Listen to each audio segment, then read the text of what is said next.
Hello everyone, welcome to a short blog. আজকে ব্লগটা শুরু করছি আইজার শাওয়ার করা দিয়ে। কজ একটু পর আইজার রেডি হয়ে যাবে, কজ আজকে আইজার নানা ভাই আসবে। আইজার সুন্দর করে শাওয়ার করার পর রেডি হয়ে গিয়েছে। মাশাআল্লাহ, বেবিটাকে অনেক কিউট লাগছিল আজকে। সে অনেক বেশি হ্যাপি ছিল। সি কত কিউট লাগছে।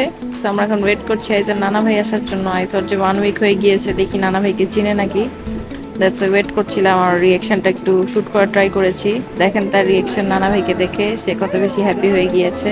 আইজা আসলে নানা ভাই অনেক বেশি আদর করে, সবসময় বেড়াতে নিয়ে যায়, আর ফেভারিট স্টাফগুলো নিয়ে আসে। সি তার রেড কালারের চিপস নিয়ে এসেছে তার জন্য। অনেক বেশি হ্যাপি ছিল, রিয়েকশনটা দেখলেই বুঝতে পারবেন। তো নানা ভাই অনেক বেশি এক্সাইটেড ছিল আইজার সাথে দেখা করার জন্য।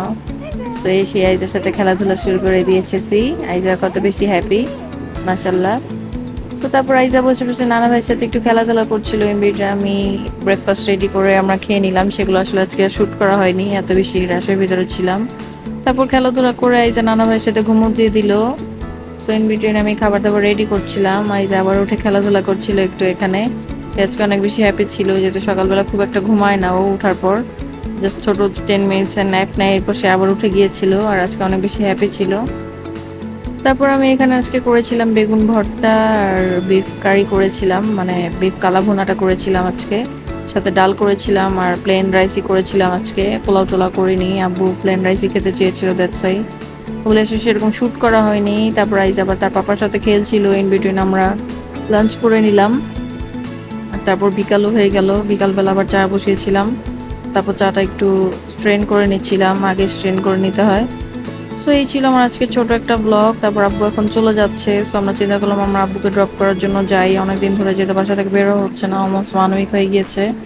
সো আইজাকে সাথে নিয়ে বের হয়েছি। আইজা অনেক বেশি এক্সাইটেড ছিল বাসা থেকে বের হয়ে, মনে করছে নানা ভাই বেড়াতে নিয়ে যাচ্ছে। পরে আমরা ডিসাইড করলাম যে যেহেতু বের হয়েছি, সো আইজা ফুপিদের সাথে দেখা করে আসি। সো আমরা আব্বুকে হাফ ড্রপ করে দেন আমরা অন্য রোডে চলে যাবো আর কি। তো একসাথেই উঠে গিয়েছিলাম অটোতে। আর অলমোস্ট সন্ধ্যা হয়ে গিয়েছে। খুব সুন মেবি শীত চলে আসবে, একটু শীতের বাতাসও বসছিল বাইরে দিয়ে। আর আইজা এখানে রোড এনজয় করছিল, যেহেতু নতুন রোড ছিল। সে ডানে বামে সব জায়গায় দেখছে। বাট এই যে যাওয়ার টাইম হয়ে গেল, নানা ভাই দিয়ে দিল আইজাকে পাপার কুলে, আর শেষে একটু আদর করে দিল যাওয়ার আগে। সেই ছিল আমাদের ছোট একটা ব্লগটাকে এরকম লাগলো জানাবেন। থ্যাংকস ফর ওয়াচিং, আল্লাহ হাফেজ।